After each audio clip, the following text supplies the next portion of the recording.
All right, so this is Dr. Lestraps and Dr. Cooper. We're going to discuss the Research Comprehensive Exam Guide and Rubric with an example. First, when you are in Quantitative 2 and Qualitative 1, you have the opportunity to test out of your research comps.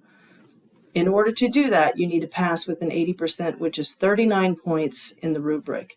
If you do not test out and you're taking traditional comps, you need to have a 70% to pass, which is 34 raw score. You may bring a 4x5 index card with notes to the exam if you have to take the exam. If you're doing it in class, you'll just turn it in at the end of the semester and we will grade it for testing out. All right, so the first part of your comprehensive exam is the introduction, which is worth 10 points. We're going to go line by line, so I've snipped out of each line in the rubric. This here overview of the research problem, everything in this far left column should be treated as headers.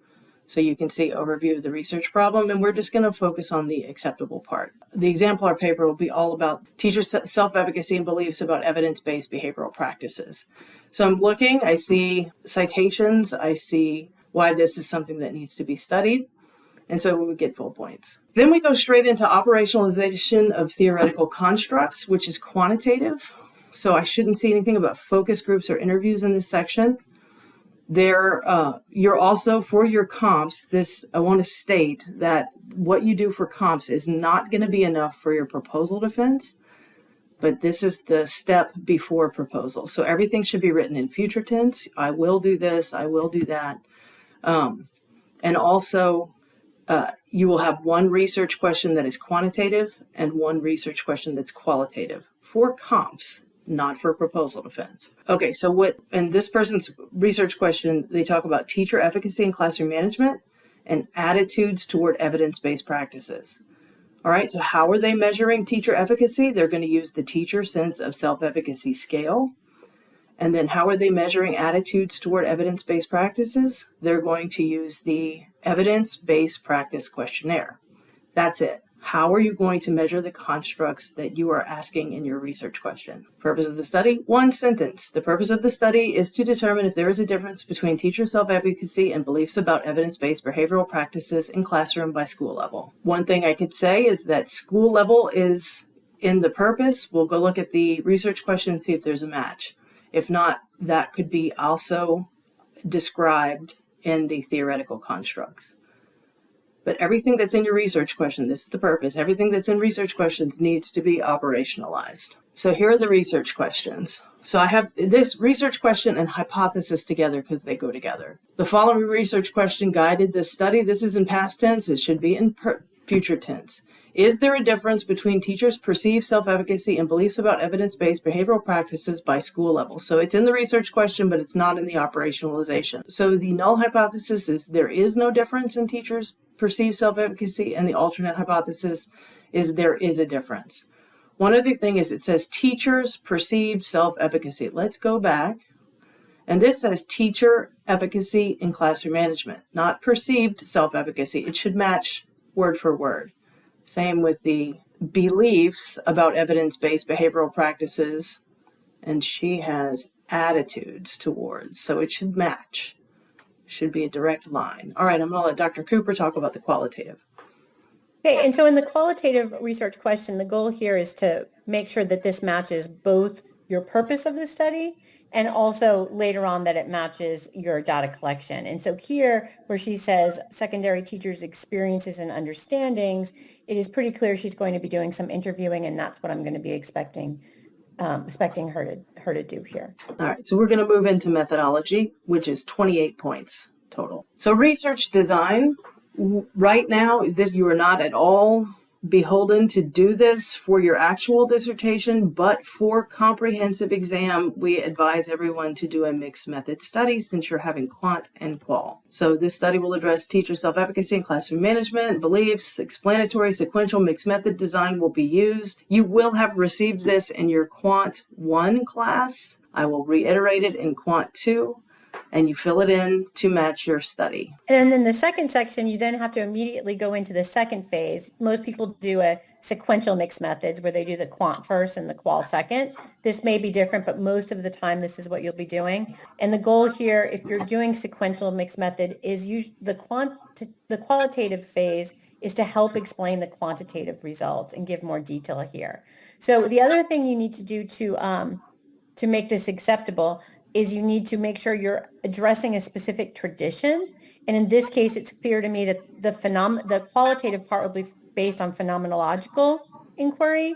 And the goal here it matches again with the research question, is what the teacher's experiences are and the understandings of their best practices. And again, we want to make sure that the phenomenology is cited, as she does with Moustakis, and that there's a rationale for and description about how and why you're going to be using them. So this is quantitative, population and sample. The population is the big group to whom you are going to generalize your findings back to, and the sample are the people you actually get to take your survey or your instrument.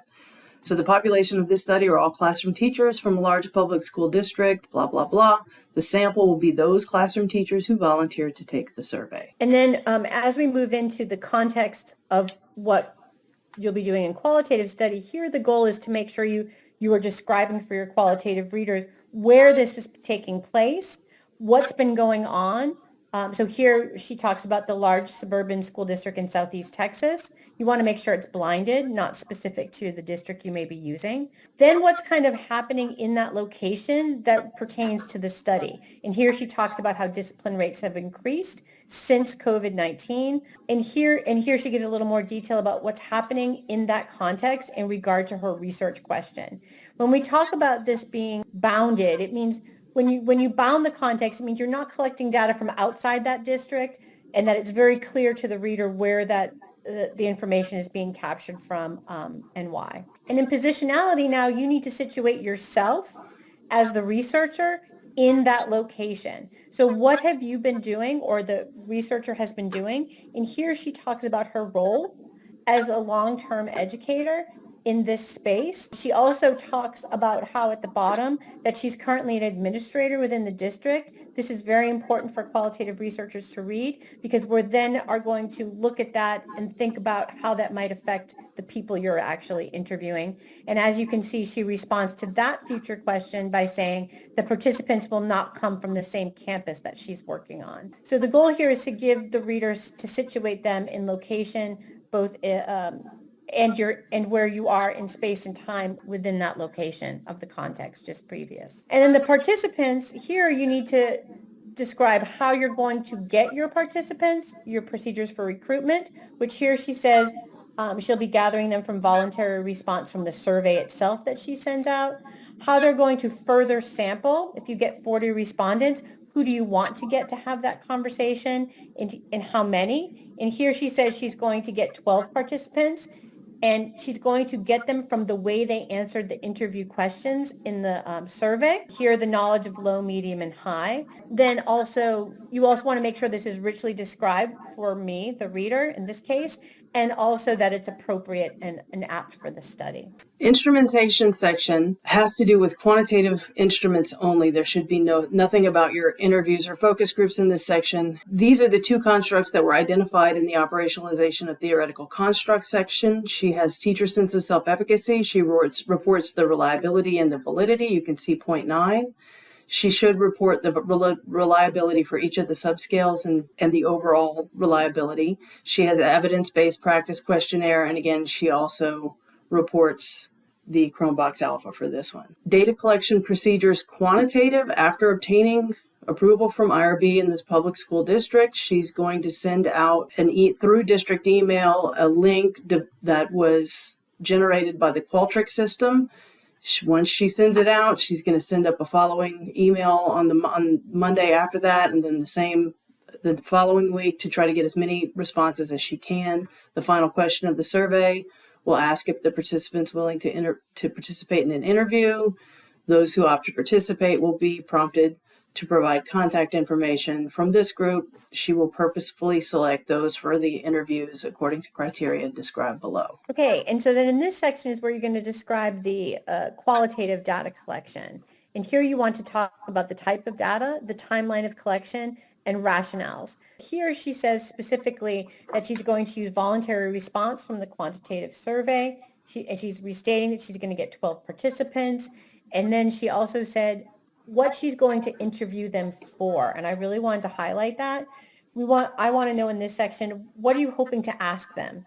At this point, you may or may not have a set of, and probably not, a set of interview questions, but what major things are you looking for that you're not getting from the survey itself, that you're going to be asking in the interviews? So this is what I'm looking for most. And then here in this next section, she says the data collected will consist of participant interviews, memos collected before, during, and after the interview, and the researcher's journal. And then also how long the expectation of these interviews are going to be. This is a big deal for me as you're doing qualitative research, because if you tell me you're doing narrative inquiry and you have 15-minute interview sessions, this is going to be a problem. So this needs to align kind of with your methodological tradition.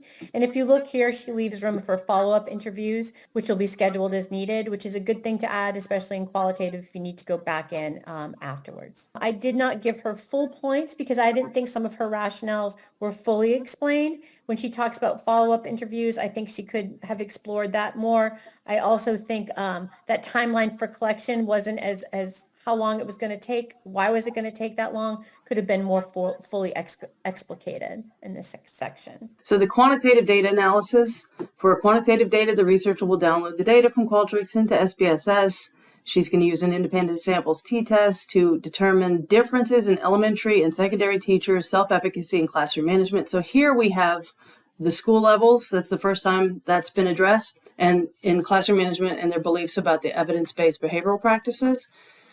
Right now, one research question, one type of analysis is good enough. But again, for your full proposal, you would need more than this. Okay, and in the qualitative piece, there needs to be a complete discussion of the data analysis procedures and that it's aligned with or appropriate to the research question and also the methodology.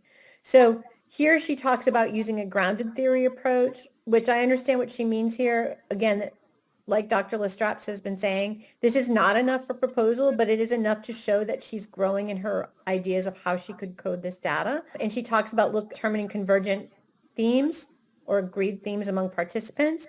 And then she talks about how that's going to be triangulated or analyzed with the survey results, or that she's going to, not how she's going to do. She then goes into a little bit more detail, which is why she got full points, is how she's going to do the coding process, where she talks about initial coding that's aligned closely with words, and then focus coding, where she's going to compare the beneficial initial codes back against the data, and then finally how she's going to make sure that she's not being, that her own thoughts are not going to have prevalence over the data by talking about how not only that she will bracket, will do it. It would have been better if she had talked about how she's going to do that. But again, as you get more sophisticated in building comprehensive exams versus your proposal, those will grow over time. So the other thing that in qualitative data, because we're not relying on validated instruments like you would in quant, we need to then address how we can believe that this research is trustworthy. So sometimes it's called qualitative validity, sometimes it's called triangulation, sometimes it's called trustworthiness. It depends on the tradition. I call it triangulation and trustworthiness. That's how I teach it to y'all. And so she does say that you're triangulating the data with the survey results, which will make the data that we get a little more rigorous. Having multiple perspectives through varying school levels, as she said in her purposeful sampling, and also different levels of behavior, self-identified behavior management techniques will also give her different perspectives and triangulate those members or participants in low, medium, and high groups. She also talks about having multiple sources of data, which she talked about previously, which were her research memos, her journals, and that kind of data. And she also talks about how she's going to have her own analysis checked by participants to make sure they agree with her analysis of their citation or quotes. And of course, as you all will, your university committee dissertation chair will also kind of be a final check to make sure that your analysis is on point. A lot of really good triangulation here. She didn't talk as much as I would have liked her to about the depth of those, but again, when you're doing comps for the first time, it's really a learning piece and not a final finished depth of knowledge.